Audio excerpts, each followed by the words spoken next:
ahoana marina, anao ahoana ity vidim-piainana ity? Vity ny fitsenana ny ekipam-pirenena izay nanandratra avo any Madagasikara sy ny vahoaka malagasy tetsy Mahamasina iny. Lanonam-pifaliana ho an'ny vahoaka malagasy fa manana ny lanjany sy ny toerany eo amin'ny firenena aty ivelany Madagasikara, eo amin'ny taranja baolina kitra. Ny fahombiazana no azo dia noho ny ezaka nataon'ireo mpilalao sy ny lehiben'ny fitariana azy ireo. Tao ny resaka fitsipika, ny fiarah-mientana ary ny fametrahana indrindraindrindra ny tombontsoa ambonin'ny firenena sy ny vahoaka malagasy mpakafy azy ireo. Ohatra goavana amin'ny fitantanana firenena izany, mila ekipa mahay sy mahavita ary mpitarika tena mahafey ilay tananja rehetra eo amin'ny firenena mba tena hitondra fivoarana, ary izany no isan'ny mampiletika ny firenena ankehitriny, fa tsy mahafey ny asany ny mpitondra. Ny mpikampany governemanta moa dia efa nanaovan'ireo solombavambahoaka 500 fitsipaham-pitokisana noho ny tsy fisiny ny asa mivaingana ka miteraka faharesena eo amin'ny lafim-piaina ny malagasy, ny sosialy, ny toe-karena, ny fandriam-pahalemana ary ny ekonomika. Dia ilana ekipa sy mpitarika mahay avokoa mba hisiny ny fandresena. Ny tsapa nefa amin'izao, tsy tahaky ny fihetsika nasen'ireo ekipam-pirenena ireo ny fihetsiky ny mpitondra fanjakana izay tokony ampandresy ny vahoaka malagasy. Vokany, resy tanteraka ny vahoaka ankehitriny. Ny vidim-piainana tsy mitsahatra miakatra isan-kerinandro tahaka ny vidim-bary, aiza ilainy lazaina fa hitsinjo ny kapoaka ny vahoaka, ny tsy fisian'ny fandriam-pahalemana manjaka.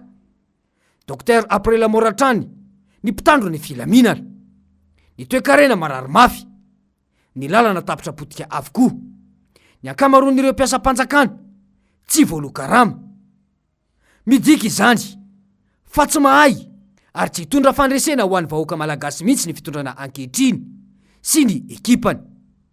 Tsara ampatsahivina eto ihany ity tena nataon'ny filomarika Ravalomanana ity, raha nanazava ny tena asany izany atao hoe filoham-pirenena izany ny tenany ny volana Marsa 2024 tao amin'ny fandarana miara-manonja tamin'izany fotoana.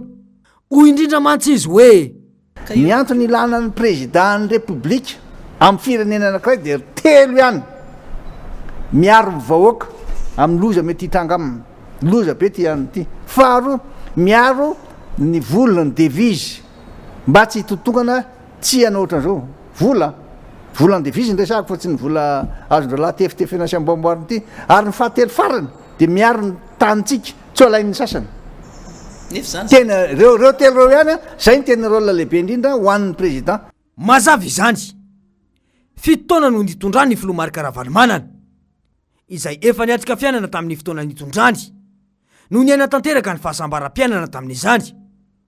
Nanana ampimbava ny malagasy, mandry fahalema ny Madagasikara, ny roborobo ny mpampiasa vola tonga teto amintsika, ary ny tena goavana dia nanana ny lanja sahazazy ny vola malagasy.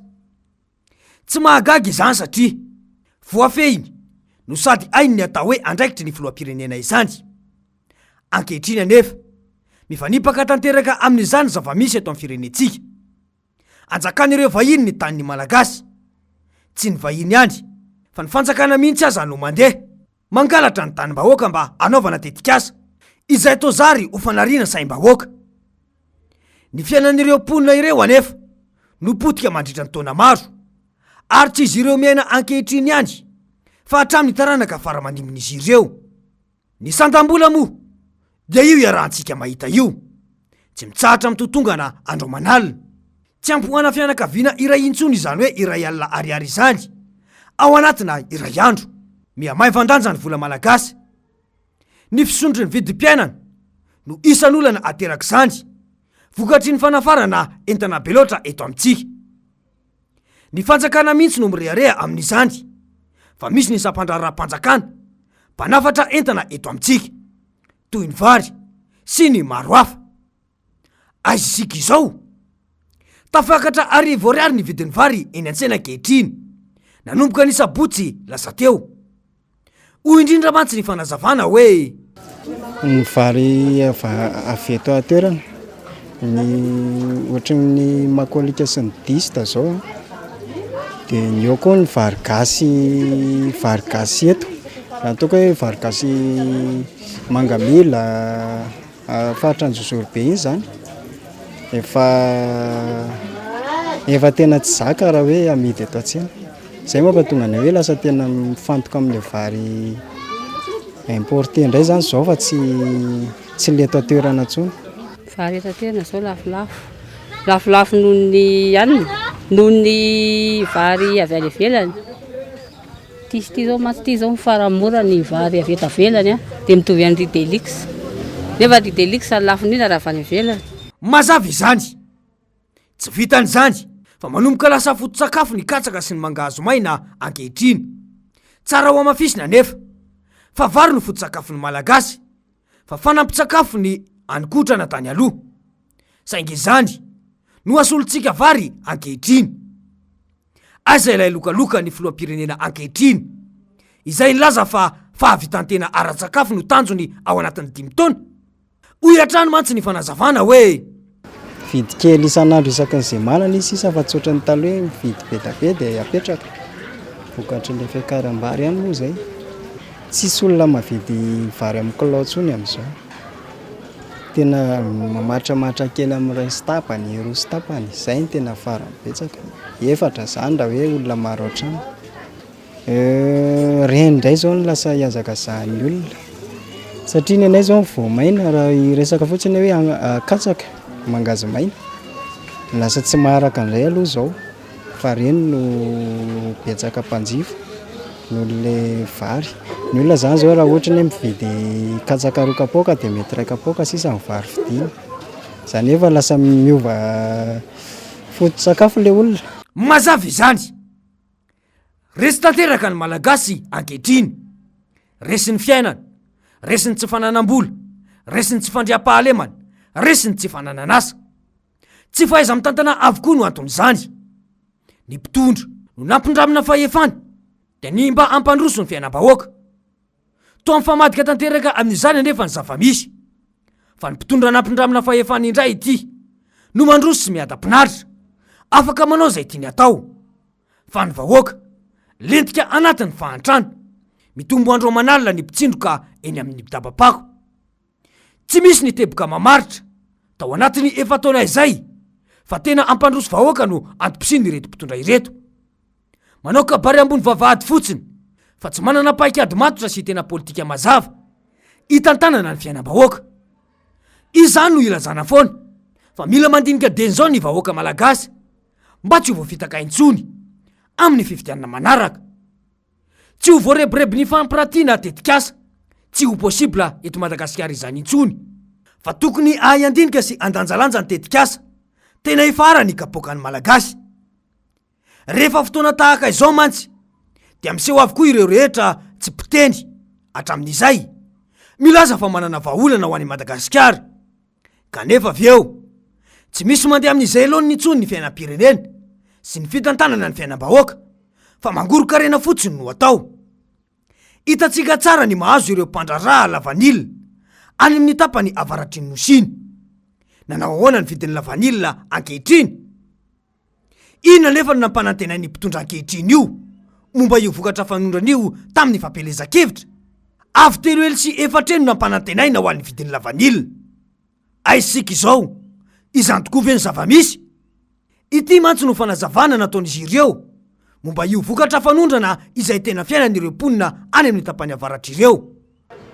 Fa hatramin'izao fitopolo ihany ny olona ny megna, tsy fitopolo ane ny société tokony manondrana lavanilina i Madagasikara.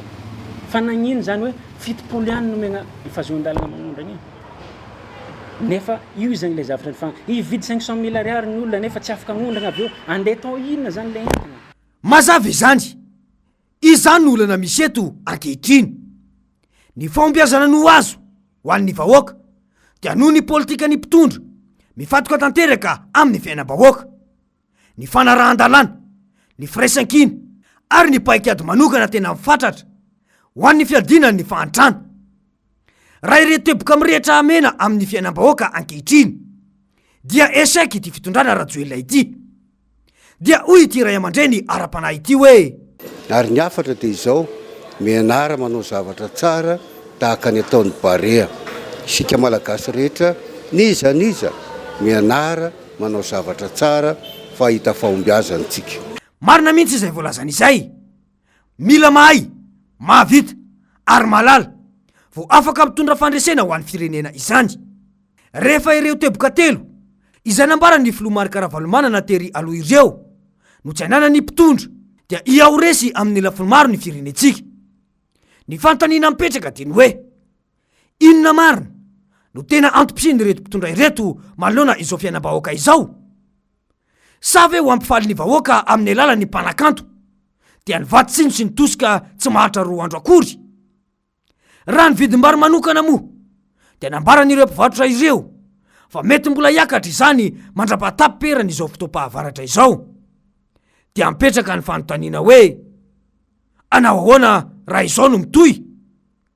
Raha ny vaovao hoe ny mantsy dia nangataka 2 taona hitohizan'ny fitantanany ny mpitondra ankehitriny. Izany hoe te hanohy ny tsy fandriam-pahalemana izay manjaka izao ao anatin'ny 2 taona. Te hanohy ny 2 taona ny fiakarany vidim-piainana. Te hanohy 2 taona ny tsy fanomezana asa ho an'ny malagasy. Te hanohy 2 taona amin'ny tenany tantsaha sy ny mpandraharaha malagasy. Te hanohy 2 taona ny famotehana ny vokatra fanondrana eto amintsika. Ary te hanohy 2 taona ny fampatsakana ny kolokolo sy ny fangalarana volam-bahoaka. Dia anaiky izao zava-misy izao ve ny malagasy? Fa ahoana mariny?